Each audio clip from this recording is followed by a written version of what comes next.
So it's rental season in Hilton Head, and we've got this logistical challenge that we're working with. How do you buy and how do you sell real estate when you've got all these renters on the island with properties that are basically having people coming and going? We're going to talk about that today, as also the state of the market, so let's get after it.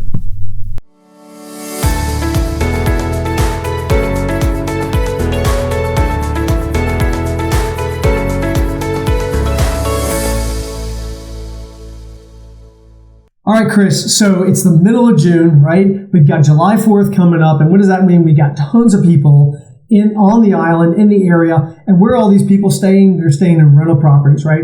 So when those rental properties want to come on the market, or you've got a buyer that wants to buy those properties, we have this age-old now challenge of how do you make that happen logistically? We get buyers that say, well, how am I going to be able to see if there's a renter there? And sellers that are basically saying the same thing, like, well, can I even sell my property during the rental season? So let's set that up. What's the main concern? Like, what are we dealing with in that regard? Well, something that we've all kind of in the business, we all know is this word or this term called the turn. And if you haven't heard about the turn, yes, that's a bird, by the way, right here. But the turn is an important word because on Saturdays, that's when the majority of folks come in and the majority of folks leave. And the rental companies have that they have that perfectly dialed in, right? But that's why traffic is a little bit elevated on Saturdays. And if you don't have to get into turn traffic, you stay out of it.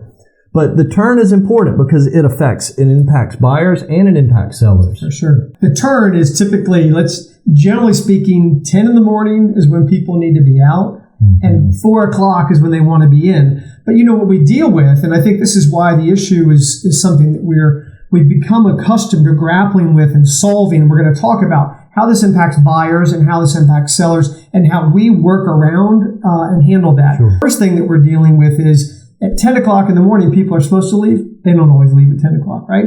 They got to get everything all buttoned up and packed up, etc. And by the way, let's say they do leave at 9 or 10 o'clock. Can you show a house at 10 o'clock at that point? You're waiting for the cleaners. Right. And we don't know when they're going to come because they got so many properties to knock out during the turn as well. Yeah, for sure. And there might be some maintenance things that need to get done, etc. So showing a house right after that moment of time when people vacate, I don't know if that's the best showing conditions. So then you go to the 4 o'clock, right? And so what happens at 4 o'clock is people are knocking on the door like, let me in, right? But do they really start at 4? No, sometimes they're starting at 2, 3, but they're champing at the bit, basically waiting to get in. And so we end up having on the turn this really compressed window because not only do you have maybe it's 10, but might be 11, and maybe it's 4, but really it's 3. But then you got to get the place cleaned and ready and presentable. So you're really talking about maybe a couple of hours. So how does that work on the buyer side? Like, what do buyers need to be mindful of? If that's their window of opportunity, they want to touch it, feel it, smell it, see it.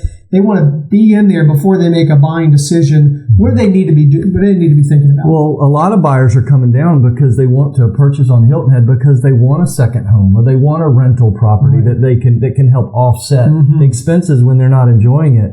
And so, but they're caught in the turn too because if they've booked a week's vacation, they're leaving on Saturday. Yeah. So what's important, and this just happened a few days ago. I mean, Chip, in the last 2 weeks, we've listed 14 new properties, and half of those are rentals or second homes or something like that. Subject to this challenge. Half of those are subject to this challenge. That's just in the 2 weeks. Right. Okay? So anyway, so they have got to have a little bit of flexibility. And what that might look like is if they have a week's rental and they need to check out, maybe they've made some arrangements to stay in a hotel Saturday night.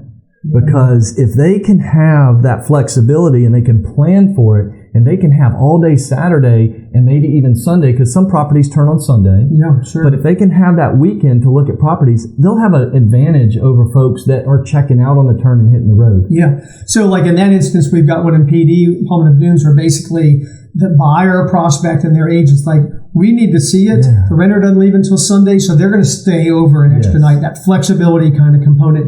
The other ways that I think that we basically see, like our buyer specialists, they're what we call nimble with a gimbal. This is a gimbal, so you basically put your cell phone in here. This thing turns on. You've seen all these videos sometimes where people, it's like you kind of get motion sick if you don't use a device like this because it's really hard to see it. But they're going to go in and do a custom video to that particular buyer. So if you've got a buyer who basically can't be flexible, they got to go out of town, they're not even in town, this thing just came on the market, at that first available opportunity, our agent's going to go in, be nimble with a gimbal, they're going to do a custom video for you. And a lot of times, as we know during the COVID market, people are buying sight unseen. They just need that qualification on a property at that moment. Now, what about on the seller side? We're representing, like you just said, we got sellers that we're representing. Sellers like, well, how do you do this? You're not going to be able to show it. Oh, we can show it and we can sell it. But what are the tools that we're bringing to the table that help kind of prep that and pre-pave that road so we can actually get buyers engaged? Right. A visual strategy is so important. And that's not just photography, but that's video and a virtual walkthrough tour. All of those things, we want to have those in place before we release the listing. Sure. It's so important on a rental or a second home to do that, because if you jump the gun, if you all of a sudden someone calls and says, hey, I want to sell my place, and all of a sudden you just put it on the market and then you get that first field of calls, this flood of calls that come in, but you're not ready, you're going to miss so many opportunities. So being a little bit patient, having a little bit of planning again, and then getting your video structure done, getting the all of that stuff in place. So then when they call, we've got information, rental pro formas, things like that. Have that in the file. Have that ready to provide to folks. Right. So when they call, they have something to look at and see. That's what they want. Buyers want to see it, and they can't get into it right now. They want to show me a virtual tour, show me a video, show me the photos, get all that stuff done so they got it in their mind's eye. Give me the rental history. Give me the rental projection. Show me what the expenses of ownership are. Shoot me the seller disclosure, like all these things that basically can pre-pave the path. So if they still need to go in and touch it, see it, smell it, feel it on a Saturday on the turn or whatever that is, they don't need to do much more than that. That'll be their final qualification. And some buyers can take all that information and they can make a decision, and maybe they go ahead and jump and try and get above the other competition or the other buyers that want it, and they put an offer in subject to seeing it. But they've already kind of made their purchase decision, and so the qualifier is just at the very end, a final walkthrough real quick, and they can do that on a turn. Seller hears that, sees that, understands that that's part of our process. Now all of a sudden it's like, oh, we can go ahead and do this. And by the way, doing that right now is nice because some buyers are still looking to get a little bit of rental income, right? So they might say, well, gosh, if I can buy it now and this thing's still going to be rented July, August, September, then that's kind of part of why they're buying it, like you said, to defray those carrying costs. That's right, and that period of time is expanding here on Hilton Head. It used to be just the 3 months of the summer, but now rentals are doing well year round. Oh yeah, even in October and November, that sort of thing. So that's really important. So you can get it done, buyers can get it done, sellers can get it done, we can get it done. Heck, we've been doing this now for literally decades. But we thought it'd be kind of interesting to share with folks about what the logistics look like, especially now we're in the summer market. And so, by the way, with regard to summer market, just looking at the stats that have happened basically coming up through the end of May, we've seen the number of new listings are still down compared to last year, about 18%. The number of pending sales is down about 14%.